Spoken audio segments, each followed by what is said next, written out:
சொல்லலாம். அவர்களே அன்போடு பேச அழைக்கிறேன். Madhuvathi ma'am, please come on to the stage. Ma'am, உங்களை பத்தி பேசும்போது எனக்கே ஒரு நிமிஷம் ஸ்ட்ரக் ஆகுது, அந்த அளவுக்கு. எல்லோருக்கும் வணக்கம். இங்க மேடையில் வீற்றிருக்கும் மிகப்பெரிய சினிமா உலகத்தின் ஒரு ஜாம்பவான் ராஜன் ஐயா அவர்களுக்கும், இந்த விழாவின் நாயகன் திரு அன்புச்செல்வன் ஐயா அவர்களுக்கும், மற்றும் என் நண்பர் கூல் சுரேஷ் அவர்களுக்கும், இங்கே இருக்கும் அனைத்து பெரியவங்களுக்கும், எனக்கு எல்லாருடைய பேரையும் இப்போதான் அறிமுகமாச்சு, அதனால நான் சொல்லலைன்னு தப்பாக நினச்சிக்காதீங்க. ரொம்ப இங்கே காம்பேர் பண்ணுற இவங்களுக்கு சொல்லணும், நல்ல தமிழ் பேசுகிறாங்க. அதனால் உங்களுக்கு பெரிய எதிர்காலம் இருக்கான்னு எனக்கு தெரியல. ஏன்னா ரொம்ப நல்லா தமிழ் பேசுகிறீங்க, அதை ஒத்துக்க மாட்டாங்க. ஆனால் அதே தமிழை பேசிக்கிட்டு இருங்க. என்னைக்காவது ஒரு நாள் கண்டிப்பாக உங்களுக்கு ஒரு நல்ல எதிர்காலம் பேச்சில் இருக்குது. ரொம்ப நல்லா பேசுகிறீங்க. அண்ட் நான் இந்த சங்கத்தோட எனக்கு கொஞ்ச நாளாக தான் தொடர்பு. திரு சரண் அவர்கள் மூலியமாக தான்.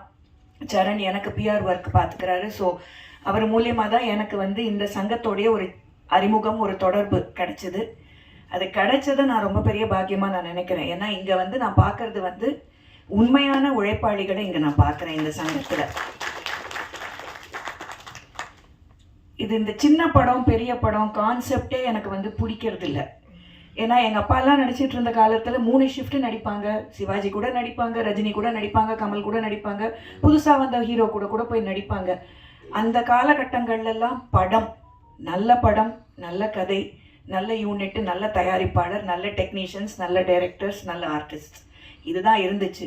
இப்போ தான் இந்த கான்செப்ட் சின்ன படம் பெரிய படம் ஏன் இது வந்துச்சு, இந்த இண்டஸ்ட்ரியை கெடுக்கிற அளவுக்கு இந்த பாகுபாடு வந்திருக்கு. அது எனக்கு கொஞ்சம் கூட அதில் எனக்கு ஈடுபாடே இல்லை. எனக்கு அது பிடிக்கலை.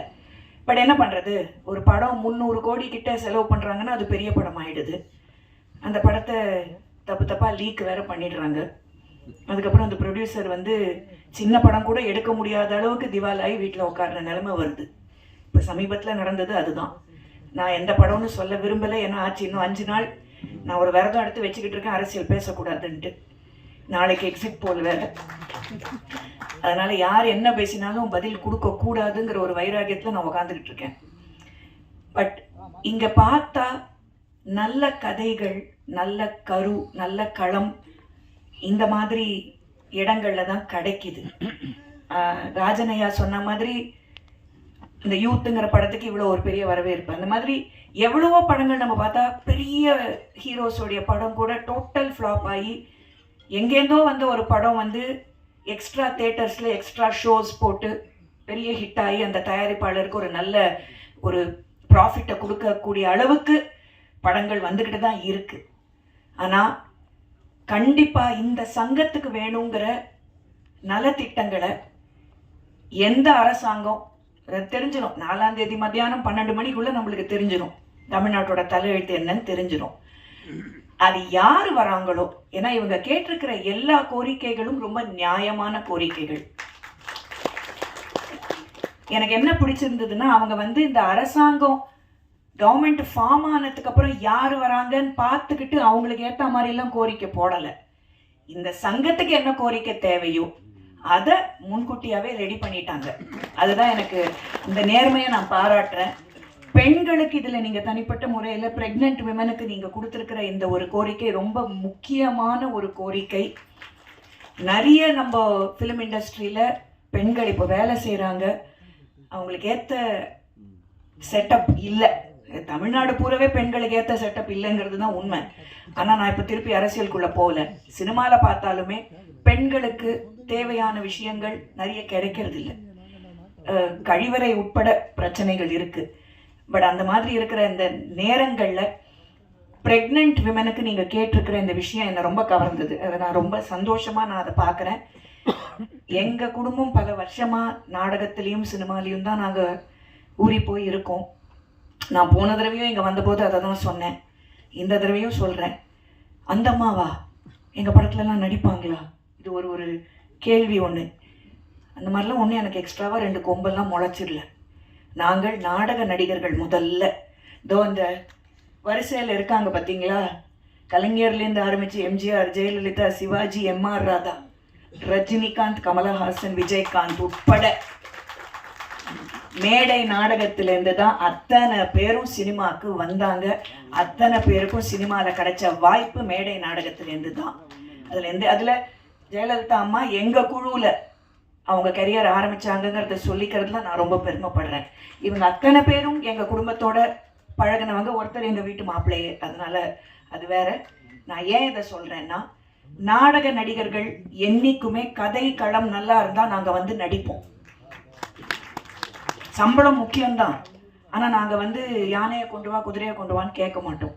நியாயமான சம்பளம் நீங்கள் கொடுத்தீங்கன்னா உங்களுக்காக வந்து நடிக்க நாங்கள் எல்லாருமே தயாராக இருக்குது. நான் மட்டும் இல்லை, எங்கள் நாடக உலகத்தில் பல நல்ல நடிகர்கள் இருக்காங்க. அவங்களெல்லாம் நீங்கள் பயன்படுத்திக்கிட்டீங்கன்னா உங்களுக்கு இந்த ரீடேக் பிரச்சனை, கேரவேன் பிரச்சனை, சீன் போடுற பிரச்சனை, 6 அசிஸ்டண்ட் பிரச்சனை இதெல்லாம் இல்லாமல் போகும். அதெல்லாம் கம்மியாச்சுனாலே பாதி பட்ஜெட்டு கம்மியாயிடும் ஒரு சினிமாக்கு.